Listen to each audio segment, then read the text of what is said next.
트럼프 대통령이 지난주 2박 3일 방중 일정을 마치고 돌아갔습니다.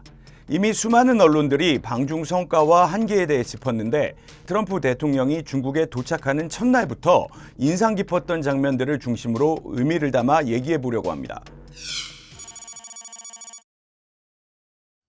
도착 다음 날 공식 환영 행사와 미중 정상회담이 있었습니다.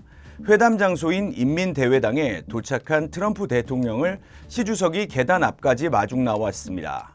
두 사람이 악수하는 장면, 트럼프 대통령 특유의 손에 힘을 주고 흔드는 악수가 안 보입니다.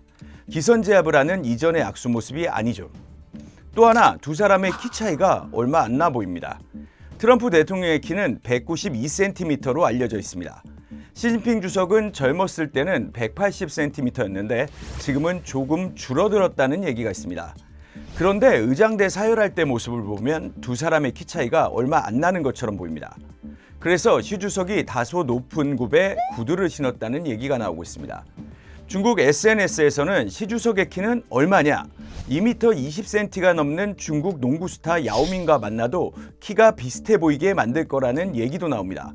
트럼프 대통령과 만나서 뭐 하나라도 부족해 보이면 안 된다는 중국의 의전이 숨어 있는 장면입니다.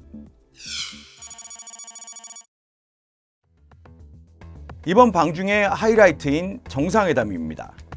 모두 발언에서 시 주석이 투키디데스 함정을 얘기합니다.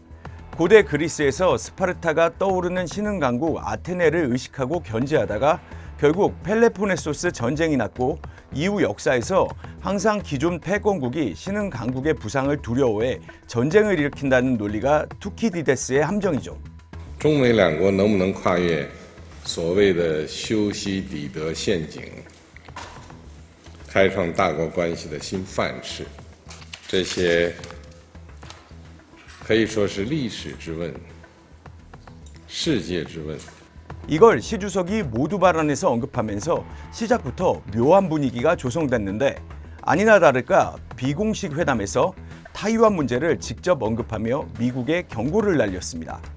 타이완 문제를 잘못 처리하면 충돌할 수 있다라고 한 건데 정상회담에서 직접 언급하기에는 상당히 수위가 높은 발언입니다. 또 하나, 트럼프 면전에서 시 주석이 미국은 쇠퇴하는 국가라는 말을 꺼냈죠. 트럼프 대통령은 조 바이든 정부 시절 얘기를 한 거고 본인이 정권을 잡은 이후에는 다시 부흥하고 있다는 칭찬의 말이라고 해석했지만 외교상 결례라고 해도 충분한 상황이었을 겁니다. 9년 전 트럼프 대통령 방중 당시 시 주석은 황제의 거처였던 자금성을 통째로 비우고 트럼프 대통령을 영접했습니다.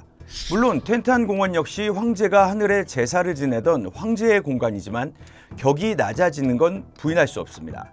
게다가 이 공간에서 미국 취재진이 중국 공안에게 잠시 감금을 당하고 트럼프 경호 요원들은 공안에게 접근을 제지당하는 일까지 벌어졌습니다.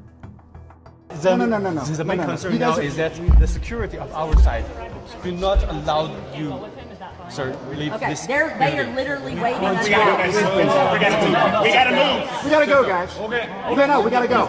We gotta go. 트럼프 대통령을 밀착 취재하던 미국 취재진을 중국 공안이 특정 공간에 가둬놓고 못 나가게 하자 마찰이 빚어진 겁니다.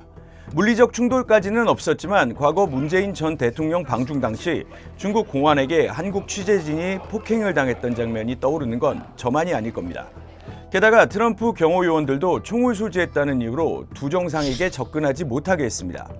결국 총을 풀고서야 경호에 나설 수 있었는데 과거 미중 정상회담에서는 상상할 수 없는 일입니다.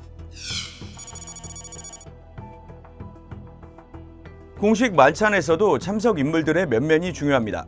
참석자 자체가 의전을 의미하기 때문입니다. 9년 전 트럼프 대통령 방중 당시 공식 만찬에는 앞서 말씀드린 중국 권력의 핵심, 정치국 상무위원 7명이 전원 총출동했습니다. 하지만 이번에는 단 3명만이 모습을 보였습니다. 시 주석과 리창 총리, 차이치 중앙서기처 서기 이렇게 3사람만 참석한 겁니다. 반면 미국에서는 방중단뿐만 아니라 테슬라 일론 머스크와 팀 쿡 애플 CEO 등 주요 기업 대표들까지 총출동했고 트럼프 대통령이 이들을 일일이 시 주석에게 직접 소개하는 모습까지 보였습니다. 트럼프 방중 마지막 날 일정은 중나나이 회동이었습니다. 자금성 바로 옆에 있는 원래 황제의 정원이었습니다. 자금성 옆에는 크게 3개의 호수가 있는데 베이아이, 중아이, 난아이. 우리식 표현으로는 북해, 중해, 남해입니다. 이건 황제가 용이기 때문에 용은 큰 바다에 살아야 하고 그래서 바다의 자를 붙인 겁니다. 그 중에서 중해와 남해를 묶어 중난하이라고 부르고 과거 마오쩌둥 주석이 그곳에 집무실과 거처를 만들면서 지금까지 사용하고 있습니다. 이곳으로 트럼프 대통령을 불러서 마지막 일정을 소화한 겁니다. 전 세계 언론은 54년 전 닉슨 대통령과 마오 주석이 만났던 공간이라면서 데탕트, 일시적 해빙 무드가 조성된 걸 연상하는 장면이라고 했지만 조금 다른 해석이 가능합니다. 시 주석의 공간인 중난하이에서 오히려 기선을 제압하려는 의도는 아닐까, 이런 해석이 가능한 장면들이 보입니다. 차담과 실무 오찬에 앞선 모두 발언 때도 의자 팔걸이에 손을 올리고 여유 있게 얘기하는 시 주석과 두 손을 가운데 모으고 다소 웅크린 채 얘기하는 트럼프의 모습이 대조적이었습니다. 발언 내용을 보면 시 주석은 덕담만을 이어갔습니다. 이곳이 어떤 곳이고 어떤 의미가 있는 공간인지 과거 트럼프 대통령이 마로라고 자택에 초청해 준 데 대한 감사의 의미로 중난하이에 초청했다고 했지만 트럼프는 모두 발언에서부터 다짜고짜 이란 문제에 대해 얘기부터 꺼냈습니다. 두 정상이 이란 문제에 대해 공감하고 있고 많은 것을 이뤄냈다는 등의 자화자찬을 늘어놨죠. 트럼프 대통령의 조급함이 드러나는 순간이었습니다. 미국 대표단이 떠난 뒤 공항 쓰레기통에는 중국 측이 대표단에게 제공한 각종 기념품들이 통째로 버려져 있었습니다.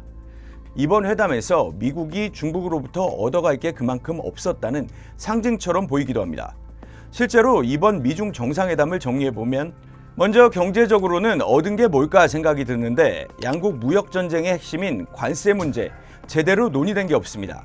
무역법 301조 조사 정도가 남은 무기인데 사실 중국은 이미 여러 가지 준비가 돼 있던 상황입니다. 9년 전에는 중국 수출에서 미국 수출이 차지하는 비중이 19%였지만 지금은 11%로 낮아졌고 상당수 제조시설을 동남아 등으로 이전하면서 관세 전쟁에 대비했습니다. 오히려 히토류 공급망을 쥐고 미국을 압박하는 상황입니다. 유일하게 중국이 아쉬워하는 부분이 반도체 분야인데 첨단 반도체 칩을 달라는 게 아니라 첨단 반도체를 제조할 수 있는 장비를 살 수 있게 해달라는 겁니다. 네덜란드 ASML의 노광 장비 등 첨단 반도체 제작 장비 정도가 중국의 아킬레스건으로 작용하고 있습니다. 결국 이번에는 무역 전쟁을 마무리할 수 있는 결정적 내용이나 장면이 연출되지 않았습니다. 중국이 미국산 소고기, 가금류 등의 시장을 개방하고 보잉기 200대 구매 정도의 성과인데 세기의談판이라 불렸던 미중 정상회담의 성과로 내세우기에는 약한 것이 아닌가 이런 생각이 듭니다. 그리고 국제정치 분야에서 보면 이번에 두 정상이 합의한 건설적, 전략적 안정관계, 이게 무슨 말인가 싶지만 쉽게 정리하면 세계에서 가장 센 두 나라 미국과 중국이 서로 합의를 중심으로 경쟁하고 갈등은 잘 조절해서 평화를 유지하자는 겁니다. 예전처럼 미국이 일방적으로 중국에 뭔가를 강요하고 위협하는 상황은 만들 수 없는 겁니다. 진짜 G2로 대등해진 관계를 상징하는 선언입니다. 특히 가장 큰 문제는 타이완입니다. 중국은 타이완 문제를 잘못 처리하면 충돌할 수 있다는 언급까지 했고 타이완의 미국 무기 판매 문제까지 얘기했습니다. 미국에 돌아간 트럼프는 타이완 무기 수출을 거래 카드로 언급했습니다. 이게 심각한 이유는 이른바 미국과 타이완의 안보 공약 때문입니다. 이른바 6대 보장 원칙, 타이완의 무기 판매 종료 시점을 설정하지 않고 무기 판매와 관련해 중국과 사전에 협의하지 않는다. 타이완과 중국 사이에 중재자 역할을 하지 않는다. 타이완 관계법을 수정하지 않는다 등의 내용이 담겨 있습니다. 이 중에서 두 번째인 중국과 무기 판매에 관해 협의하지 않는다는 원칙을 정면으로 위배한 겁니다. 타이완의 무기를 팔지 말지를 중국과 논의 테이블에 올리는 것 자체가 기존 원칙 위반인데 아예 중국과 협상 카드라고 미국 대통령 입으로 얘기해버린 겁니다.